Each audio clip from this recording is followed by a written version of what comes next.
Hello friends, I Shruti Garg welcomes you all in online classes. Today we are going to start the second chapter of microeconomics, that is consumer equilibrium. So let's start. We start this chapter with some general term. The first term which arises in our mind is who is consumer. Consumer कौन है? Consumer is that person who buys goods and services for satisfaction of wants. भाई हम कोई भी चीज़ खरीदते हैं वो इसलिए खरीदते हैं ताकि हमारी वांट सेटिस्फाई हो पाए, तो हम क्या है? कंज्यूमर है. तो कोई भी consumer, the person is called as consumer जब वो कोई भी चीज़ इसलिए खरीदता है ताकि उसकी वांट सेटिस्फाई हो पाए और जो भी उसने उस प्रोडक्ट को खरीदने के लिए खर्चा करा है उससे मैक्सिमम सेटिस्फेक्शन रिसीव हो जाए. What ever that he spend, उसे ये नहीं लगना चाहिए कि उसे जितना उसके लिए उसने पैसा खर्च करा है, जितना उसके लिए उसने मनी स्पेंड करा है, उसके रिस्पेक्ट में उसको जो सेटिस्फेक्शन मिला है वो कम मिला है. सो ही ऑलवेज वो कंज्यूमर वो होता है कि जो किसी भी चीज़ को तब खरीदता है और उस खरीदी हुई चीज़ पर मैक्सिमम सेटिस्फेक्शन की उम्मीद रखता है. Second is equilibrium. इक्विलिब्रियम की बात करें तो लिटरली इसका मतलब होता है स्टेट ऑफ बैलेंस, एक ऐसी स्टेट जब आप बैलेंस की फॉर्म में है, जबकि इकोनॉमिक्स में इसका मतलब है best position, means that is best, जिसका कोई ऑल्टरनेटिव नहीं है, a state of rest. So what is consumer equilibrium? Consumer equilibrium का मतलब ये है कि जब कोई भी कंज्यूमर किसी भी कमोडिटी पर अपना पैसा खर्च करता है तो वो ये सोचकर करता है कि उसे मैक्सिमम सेटिस्फेक्शन अचीव होना चाहिए और उसको वो कॉम्बिनेशन चेंज करना नहीं चाहता. मीन्स जो भी उसने खरीदा है उसके ऊपर इससे इतना सेटिस्फेक्शन हो गया है कि अब उसे वो चेंज करने के मूड में नहीं है. और अगर वो खरीदी हुई चीज़ को चेंज करना चाहता है इसका मतलब ये है कि that he is not receiving the maximum satisfaction. So to know about to calculate the consumer equilibrium, there are two approaches. First is cardinal utility approach or marginal utility analysis, we can say. Second is ordinal utility approach या फिर indifference curve analysis. इनको हम आगे पढ़ेंगे. सबसे पहले हमने बात करी कार्डिनल यूटिलिटी अप्रोच की, तो उसमें एक वर्ड हमें मिला that is utility. What is utility? What is utility? Utility refers to the quality और power of a commodity or service that satisfy a human want. यानी कि वो चीज़ जो किसी भी human want को satisfy करे, that is called as utility. Utility depends upon the intensity of wants for the commodity. यानी कि किसी भी चीज़ को consume करने के बाद जो satisfaction होता है वो utility होती है. और utility depend करती है कि उस चीज़ को खरीदने की intensity कितनी ज़्यादा थी. Like for example कि कोई person बाहर से आया, वो बहुत प्यासा है, तो उसे 2 गिलास पानी पीने के बाद सेटिस्फेक्शन जो मिला हो सकता है वो ज़्यादा हो जब उसने पहला गिलास पानी का पिया. यानी कि किसी चीज़ को खरीदने की कितनी ज़्यादा आपके अंदर इच्छा थी. फॉर एग्जांपल आपके पास मोबाइल फ़ोन नहीं है, you have no mobile phone, और आप पीछे पड़े हो अपने पेरेंट्स के कि that you want a mobile phone, you want an Android phone. आपको वो मिल जाता है, आपको सेटिस्फेक्शन हुआ, यानी कि यूटिलिटी हुई. Satisfying want satisfying power is called as utility. तो उसको आपको उससे क्या हुआ? सेटिस्फेक्शन रिसीव हुआ और उससे आपको काफ़ी ज़्यादा सेटिस्फेक्शन रिसीव हुआ. फिर आप हर 6 महीने में मोबाइल चेंज करने लगे तो उससे सेटिस्फेक्शन इतना नहीं मिलता जितना कि पहली बार खरीदने पर मिला होगा. तो यूटिलिटी किस पर डिपेंड करती है? इंटेंसिटी ऑफ वांट पर डिपेंड करती है. अब पॉइंट इज यूटिलिटी क्या सब्जेक्टिव है, यानी कि मैं कैसे एक्सप्रेस करूँ कि हाँ मुझे इतना सेटिस्फेक्शन मिला, मैं कहती हूँ मुझे बहुत खुश हुए, मुझे सेटिस्फेक्शन मिला. ये सब्जेक्टिव है नेचर का, इसे मेज़र नहीं किया जा सकता. लेकिन फिर भी समझने के पॉइंट ऑफ व्यू से जो इकोनॉमिस्ट है उन्होंने कहा है कि हम इसे कार्डिनल नंबर में एक्सप्रेस कर सकते हैं 1, 2, 3. यानी कि ज़्यादा सेटिस्फेक्शन होगा तो ज़्यादा नंबर मिलेंगे, कम सेटिस्फेक्शन होगा तो कम नंबर मिलेंगे. और ये जो कार्डिनल नंबर हैं इनको बोलते हैं यूटिल्स. क्या बोलते हैं इसे? यूटिल्स. तो जो यानी कि यूटिलिटी को एक्सप्रेस करने की जो यूनिट है वो है यूटिल्स. यूटिलिटी रिलेटिव होती है. रिलेटिव मतलब कंपैरिजन किया जा सकता है, मैन टू मैन अलग अलग होती है, प्लेस टू प्लेस अलग हो सकती है, टाइम टू टाइम अलग हो सकती है. ठीक है, जैसे कि अभी हमने एग्जांपल लिया कि मानो कोई ड्रेस है, ड्रेस किसी पर्सन को, वही ड्रेस किसी पर्सन को ज़्यादा पसंद आई या उसकी इंटेंसिटी ज़्यादा थी उस ड्रेस को खरीदने के लिए, तो उसकी सेटिस्फेक्शन ज़्यादा होगा. एक पर्सन की उसको ड्रेस खरीदने की इतनी ज़्यादा इंटेंसिटी नहीं थी तो उसको सेटिस्फेक्शन कम होगा. प्लेस टू प्लेस भी अलग हो सकती है और टाइम टू टाइम भी अलग हो सकती है. There are 2 concepts of utility. अब यूटिलिटी के 2 कॉन्सेप्ट हैं. First is total utility, second is marginal utility. Total utility means कि जब आप किसी कमोडिटी को कंज्यूम कर रहे हो तो उससे होने वाला total satisfaction is called as total utility. Like अगर मैं बात करूं कि मैं मार्केट गई और मैं गोलगप्पे खा लूँ, I am eating the water balls, तो when I am taking the water balls, तो माना मुझे पहली वाटर बॉल मैंने कंज्यूम करी और मुझे उस पर 10 यूटिल्स का सेटिस्फेक्शन मिला।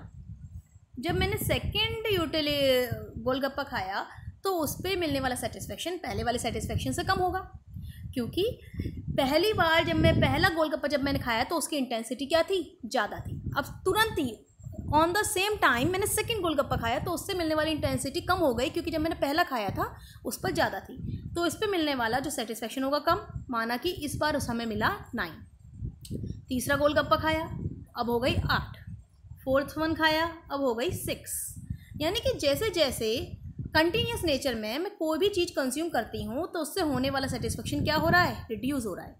अब अगर मैं इनको ऐड कर दूँ, माना कि पहली यूनिट कंज्यूम करने पे 10 मिला, दूसरी यूनिट कंज्यूम करने पे 9 मिला, तो टोटल क्या हो गया, 19 हो गया। This is called as total utility. अब मैंने कितने खाए थे, 4, तो 10 + 9, 10 + 9, 4 खाए थे ना, तो 10 + 9 + 8 + 6, this is my total utility. ठीक है। और मार्जिनल यूटिलिटी क्या थी, जो टोटल यूटिलिटी के बीच का डिफरेंस था, जो टोटल यूटिलिटी में क्या है, डिफरेंस है। लाइक मैंने कहा कि मैंने पहली यूनिट कंज्यूम करी तो मुझे 10 यूनिट्स का सेटिस्फेक्शन मिला, जब मैंने सेकंड यूनिट कंज्यूम करी तो मुझे 9 यूनिट का सेटिस्फेक्शन मिला, जब मैंने थर्ड कंज्यूम करी तो मुझे कितने का मिला था, 8 का मिला था। तो अगर मैं ये कहूँ ये क्या है, 19 टोटल यूटिलिटी है, 19 एंड 8 कितनी हो गई आपकी 27। तो ये भी क्या है, आपकी टोटल यूटिलिटी है। यानी कि पहले गोलगप्पे को खाने की टोटल यूटिलिटी है 10, दूसरे गोलगप्पे के साथ अगर मैं टोटल कर दूं तो टोटल कितनी हो गई, 19, थर्ड हो गई 27, और इनके बीच का जो डिफरेंस है वो कहलाया जाएगा मार्जिनल यूटिलिटी। यानी कि एक एडिशनल यूनिट कंज्यूम करने पर जो टोटल यूटिलिटी में चेंज आता है that is called as marginal utility. So it may be common. Like अगर मैं बात करूँ तो पहली यूनिट पे 10 आएगी, सेकेंड पे 19 - 10 कितनी हो गई, 9 again, 27 - 19 8। Clear. So this is called as marginal utility.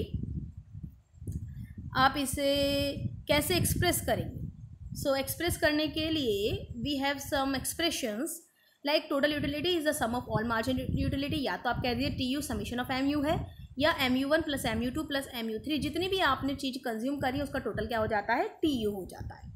Van we talk about marginal utility, तो मार्जिनल यूटिलिटी को मेजर करने का तरीका क्या है कि माना पहली यूनिट पे टोटल सेटिस्फेक्शन था 10, दूसरी यूनिट कंज्यूम पर टोटल सेटिस्फेक्शन आया 19, टोटल की बात कर रही हूँ मैं, तो इन दोनों का जो डिफरेंस है वो है 9, तो वो क्या है, आपकी मार्जिनल यूटिलिटी है। तो मार्जिनल यूटिलिटी कैसे निकाली, न्यू में से ओल्ड को माइनस करके, 19 - 10, 19 क्या है, TUN जो नई है, और TUN - 1 मतलब एक यूनिट कम, यानी कि TUN - 1, तो दैट इज़ 10। तो 9 क्या आई, आपकी मार्जिनल यूटिलिटी आई। इसको आप ऐसे भी एक्सप्रेस कर सकते हैं। सेकेंड इज, इसको आप ऐसे भी कह सकते हैं n+1 - n, वो तो एक ही तरीका है, मतलब नई वाली में से पुराना वाला माइनस करना है। Second is delta TU - delta Q। Delta TQ मतलब कि TU में जो चेंज आया, delta means change, delta means change, और delta TU means change in TU। तो पहली यूनिट करने पर कितना था, 10 था, दूसरी यूनिट करने पर कितना था, 19 था, तो डेल्टा TU कितना हो गया आपका, 9। क्लियर। और डेल्टा Q मतलब 2 - 1, चेंज इन क्वांटिटी, 2 - 1 मतलब 1, तो 9/1 is equal to 9। Clear. So you have 2 or 3 formulas, you can apply those for calculating TU and MU. Now, what is the relationship between TU and MU? TU and MU के बीच में क्या relationship होती है, we are going to study about it. So when we are going to study about it, आप इसको पहले देखिए table के थ्रू। टेबल के थ्रू अगर हम देखें तो जब हम एक भी यूनिट ऑरेंज की कंज्यूम नहीं कर रहे थे तो टोटल यूटिलिटी क्या थी, 0, और मार्जिनल यूटिलिटी तो होता है डिफरेंस, तो इसलिए यहाँ पे डैश लगाया गया है, 0 नहीं आएगा। सेकेंड इज, जब हमने एक यूनिट कंज्यूम करी तो टोटल यूटिलिटी थी 10, 2 पर हुई 18, 3 पर हुई 23, 4 यूनिट कंज्यूम पर 25, 5 यूनिट कंज्यूम करने पर 26, 6 यूनिट कंज्यूम करने पर 26, 7 पर 23। यानी कि जैसे जैसे हम कंज्यूम ज़्यादा करते जा रहे हैं वैसे वैसे टोटल यूटिलिटी बढ़ रही है।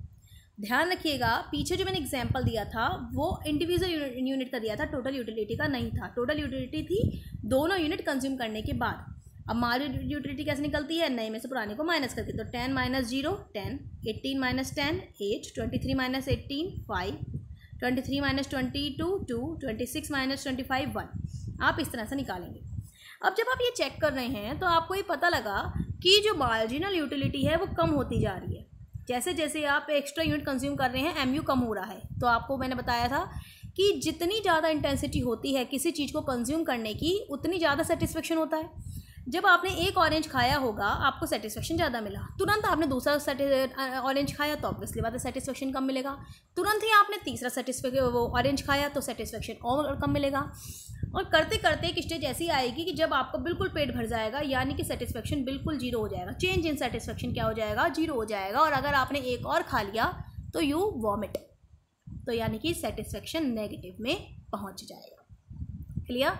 So this is the relationship between TU and MU कि जब आप एक चीज़ को बार बार कंज्यूम करते चले जाते हैं तो उससे होने वाला चेंज इन सेटिस्फेक्शन कम होता चला जाता है। टोटल सेटिस्फेक्शन बढ़ता है बट मार्जिन सेटिस्फेक्शन कम होता चला जाता है। और एक स्टेज ऐसी आती है जब MU जीरो और इवन नेगेटिव भी हो जाता है। सो यही हमने अपना पीछे भी लिखा है कि when only 1 unit of a commodity is consume, तब TU MU के बराबर थी। जब TU इंक्रीज हो रही थी डिक्रीजिंग रेट के साथ तो MU डिक्लाइन हो रही थी लेकिन पॉजिटिव थी। डिक्रीजिंग रेट के साथ कैसे इंक्रीज हो रही थी? जैसे कि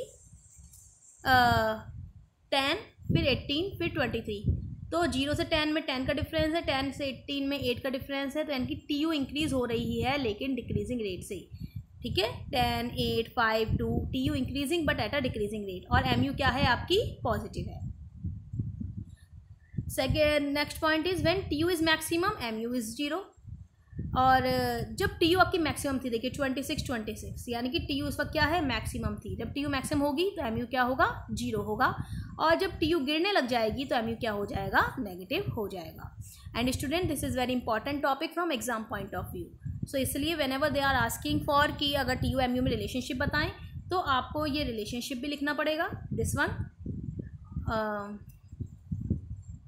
दिस वन एंड एक टेबल फॉर्म करनी पड़ेगी, दैट इज़ दिस वन, और इसके साथ एक डायग्राम भी बनाना पड़ेगा जो हम आगे डिस्कस करेंगे।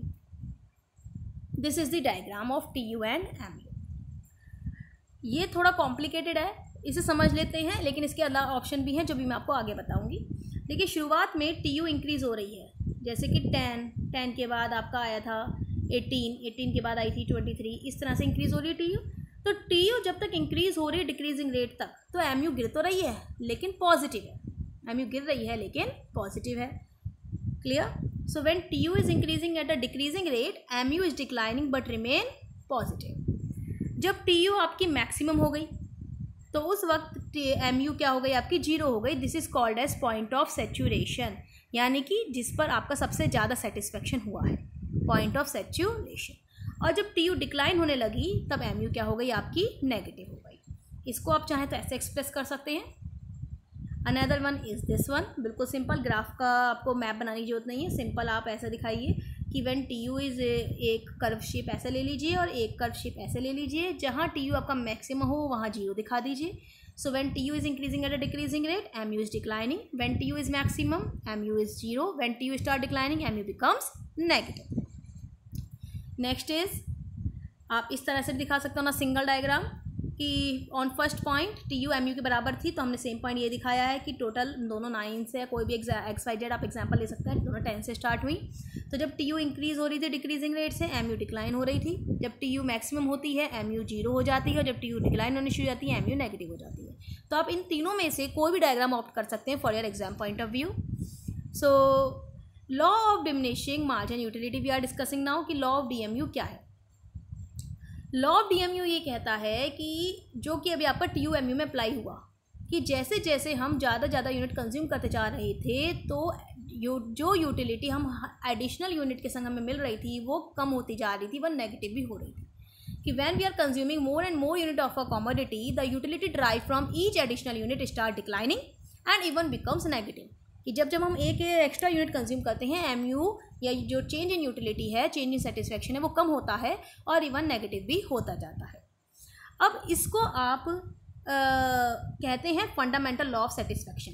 क्या बोलते हैं इसे? हम फंडामेंटल लॉ ऑफ सेटिस्फेक्शन बोलते हैं, क्योंकि ये सेटिस्फेक्शन का लॉ है। अच्छा, इसे फंडामेंटल साइकोलॉजिकल लॉ भी कहते हैं। फंडामेंटल साइकोलॉजिकल लॉ क्यों कहते हैं? Like for example you are taking an ice cream, आपने एक आइसक्रीम ली, पहली बार जब आइसक्रीम ली आपको सेटिस्फेक्शन ज़्यादा हुआ, जब दूसरी आइसक्रीम के लिए सेटिस्फेक्शन कम हुआ, क्यों हुआ? कोन वही, क्वांटिटी वही, फ्लेवर वही, जिसने सर्व करी वो भी वही. So why the satisfaction declines? Because it's depend on our psychology. दिमाग में होता है हमारे कि हाँ हम एक खा चुके हैं तो हमारा सेटिस्फेक्शन पूरा हो गया, सो दूसरा हम खा रहे हैं लेकिन उतना सेटिस्फेक्शन नहीं मिलेगा जितना पहले पे मिल रहा है. तो ये साइकोलॉजिकली चेंज चलती है कि हमें हर एडिशनल यूनिट के साथ मिलने वाला सेटिस्फेक्शन कम हो जाता है. That's why it is also called as fundamental psychological law. और क्योंकि इसे गॉसन्स इकोनॉमिस्ट हैं, गॉसन्स उन्होंने दिया था, इसलिए Gossen's first law of satisfaction भी इसे बोला जाता है. सो अब लॉ ऑफ DMU की एजम्पशन है, यानी कि इकोनॉमिक्स में याद रखिएगा कि whenever we are talking about any law उसके संग कुछ लिमिटेशंस जुड़ी हुई हैं या फिर कहीं कुछ एजम्पशंस जुड़ी हुई हैं. अगर वो एजम्पशंस अप्लाई हो रही होंगी तभी वो लॉ अप्लाई होगा, अदरवाइज नहीं होगा. जैसे कि उन्होंने कहा है कि स्टैंडर्ड यूनिट कंज्यूम करेंगे. फॉर एग्जाम्पल आप चपाती खा रहे हैं, यू आर टेकिंग अ चपाती, तो उसका स्टैंडर्ड साइज़ होना चाहिए. ये नहीं है कि बहुत छोटी सी रोटी बना के खा लिया, बहुत बड़ी रोटी बनाकर खा ली, कि बहुत छोटी सी रोटी बनाकर खाई तो हम तो 10 रोटी के बाद भी हमें सेटिस्फेक्शन नहीं मिला. तो एक स्टैंडर्ड साइज़ की चीज़ आप खाएंगे. अब जैसे आइसक्रीम खा रहे हैं तो बहुत छोटी सी कोन नहीं खानी, सही जो एक स्टैंडर्ड यूनिट होती है वो आपको लेनी है. और जो कंजम्पशन है वो कंटिन्यूस हो, ऐसा नहीं एक आइसक्रीम आज खाई है दूसरी आइसक्रीम हम 20 दिन बाद खा रहे हैं तो सेटिस्फेक्शन तो ऑब्वियसली बात है सेम रहेगा और हो सकता है बढ़ जाए क्योंकि गर्मी बढ़ेगी तो सेटिस्फेक्शन ज़्यादा मिलेगा आइसक्रीम खाने से. तो अगर आपको लॉ ऑफ DMU अप्लाई करना है तो आपको उस चीज़ का कंजम्पशन रेगुलरली करना पड़ेगा, लगातार on the same point of time. अभी एक आइसक्रीम खाई, तुरंत दूसरी, तुरंत थर्ड, तब आपको पता लगेगा कि आपके सेटिस्फेक्शन में क्या हो जाता है, चेंज आने लगता है. This law is briefly state here. ये लॉ इसलिए क्यों बताया गया है क्योंकि इसी के बेसिस पर अब आगे जब आप पढ़ेंगे तो लॉ ऑफ डिमांड इस पर डिपेंड करता है और ये कंज्यूमर इक्विलिब्रियम में भी बहुत इंपॉर्टेंट रोल प्ले करता है. नाउ DMU के कुछ स्पेशल फैक्ट्स. MU में इंक्रीज इनिशियली. कुछ कंडीशन ऐसी होती हैं कि शुरुआत में MU इंक्रीज हो सकती है. ऐसा नहीं है कि हर बार ही ऐसा होगा कि सेकंड यूनिट कंज्यूम करने पर MU गिरेगी ही गिरेगी. ऐसा कई बार हो जाता है कि इसके कुछ एग्जेम्पशंस हैं कि ऐसा नहीं होता. जैसे कि पर्सन जो बहुत ज़्यादा थ्रस्टी है, हो सकता है कि वो 2 गिलास पानी पीने के बाद ज़्यादा सेटिस्फाई हुआ हो जबकि उसने पहला गिलास पी लिया था. तो ये कंडीशन पर डिपेंड करता है. लेकिन इकोनॉमिस्ट ये मानते हैं कि नॉर्मली जो MU होता है वो लगातार गिरता ही है. और no indication about the rate of fall in MU. अच्छा, हम ये नहीं कह सकते कि MU कितना गिरेगा की कोई कंडीशन नहीं होती है कि कितना गिरेगा. हम ये कहें कि हाँ जी 2 नंबर से ही गिरेगा या 3 नंबर से ही गिरेगा या 1 नंबर से गिरेगा. हो सकता है ज़्यादा गिर जाए, हो सकता है कम गिर जाए. तो बस लॉ ऑफ DMU इतना बताता है कि डिक्लाइन होगा MU, लेकिन किस रेट से होगा इस बारे में इसकी कोई इन्फॉर्मेशन नहीं है. So I think you enjoy this video. Thank you for watching the video, and if you like my video then subscribe my channel and press the like icon.